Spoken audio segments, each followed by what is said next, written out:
کبھی کبھی ہم بہت بدسکون ہو جاتے ہیں، ہمیں کچھ سمجھ نہیں آتا کیونکہ ہماری دعا جلد قبول نہیں ہوتی ہے۔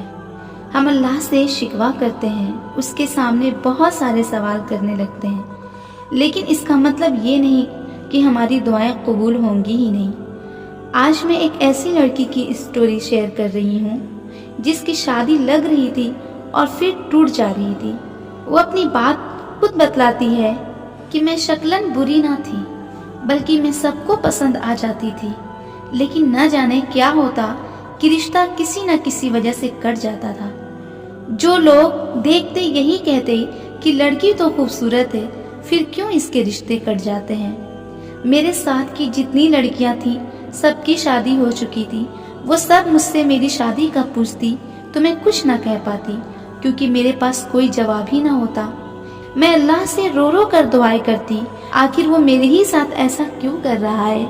کبھی کچھ لوگ کہتے کہ اتنی پیاری ہے، کوئی بھی اسے پسند کر لے گا، تو کیوں میرے ساتھ ایسا ہو رہا ہے۔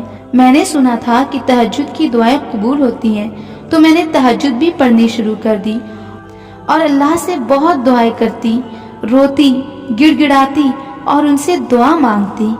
اتفاق سے ایک دن کوئی رشتہ آیا اور ان لوگوں نے مجھے دیکھا، انہیں میں پسند آ گئی۔ ادھر میرے گھر والوں نے لڑکے کو دیکھا اور لڑکا بھی انہیں پسند آ گیا۔ ہماری منگنی بھی ہو گئی، سب کچھ نارمل چل رہا تھا۔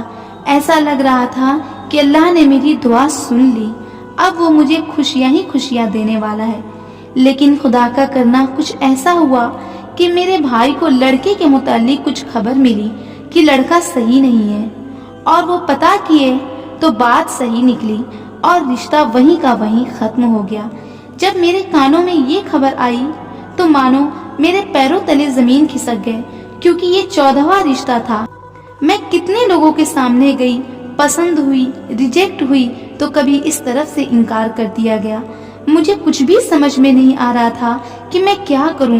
سب لوگ مجھے دلاسا دیتے، میں رات کو اٹھ اٹھ کر روتی اور بس اپنے اللہ سے کہتی، اللہ تہجد کی دعائیں تو رائگاں نہیں ہوتی، تب کیوں آج میرے ساتھ ایسا ہوا۔ میں روتی رہتی اور دعا کرتی اور میں اللہ سے باتیں کرتی، لیکن اس کے بعد میں نے تہجد پڑھنا چھوڑا نہیں بلکہ ہر روز پڑھتی، لیکن اب اللہ سے نہ شکوہ کرتی اور نہ فرمائش کرتی۔ میں بس صبر کے ساتھ دعا کرتی۔ جب دعا کے لیے ہاتھ اٹھاتی تو صرف آنسو ہی گرتے اور پھر اپنے آنسوؤں کو صاف کر کے اٹھ جاتی۔ کافی دن ہو گئے تھے، مجھے کہیں جانے کا من بھی نہیں کرتا تھا۔ ہمارے ریلیشن میں ایک شادی پڑی، میری بہن سسرال سے آئی تھی اور وہ مجھے ساتھ لے جانا چاہتی تھی، میں نہیں جا رہی تھی۔ اس نے مجھ سے بہت ضد کی کہ چلو، پھر ہم بہنیں مستی کہاں سے کر پائیں گے، چلو میرے لیے چلو۔ پھر ہم لوگ سب شادی میں گئے، پھر گھر واپس آ گئے۔ اگلے دن میری امی کے پاس ایک فون آیا کہ ہم آپ کے گھر رشتہ لے کر آنا چاہتے ہیں۔ میری امی نے پوچھا کس کے لیے، تو انہوں نے میرا نام لیا۔ انہوں نے کہا کہ مجھے آپ کی بیٹی پسند ہے، آپ لوگ آ کر لڑکا دیکھ لیں۔ میرے گھر والوں کو جب یہ بات پتہ چلی تو وہ لوگ گئے، رشتہ دیکھے اور انہیں سب کچھ اچھا لگا اور سب کچھ پسند آیا۔ الحمدللہ میری شادی پکی ہو گئی۔ لڑکے کے گھر والوں نے ایک ڈیمانڈ بھی نہ کیا، ایک سامان کی بھی فرمائش نہ کی، بلکہ کہا ہمیں صرف لڑکی چاہیے، اس کے ساتھ کچھ بھی نہیں۔ پھر ہماری شادی ہوئی اور الحمدللہ میرے جو خواب تھے اللہ نے سب دھیرے دھیرے پورے کیے۔ آج میں بہت خوش ہوں اور اللہ کا شکر ادا کرتی ہوں۔ اللہ نے مجھے بہتر سے بہترین نوازا ہے۔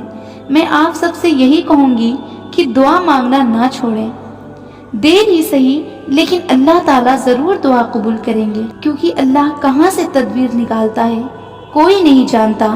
اس لیے اللہ سے دعا کریں اور اس پر بھروسہ بھی کریں، سب کچھ ملے گا جو آپ چاہتے ہیں۔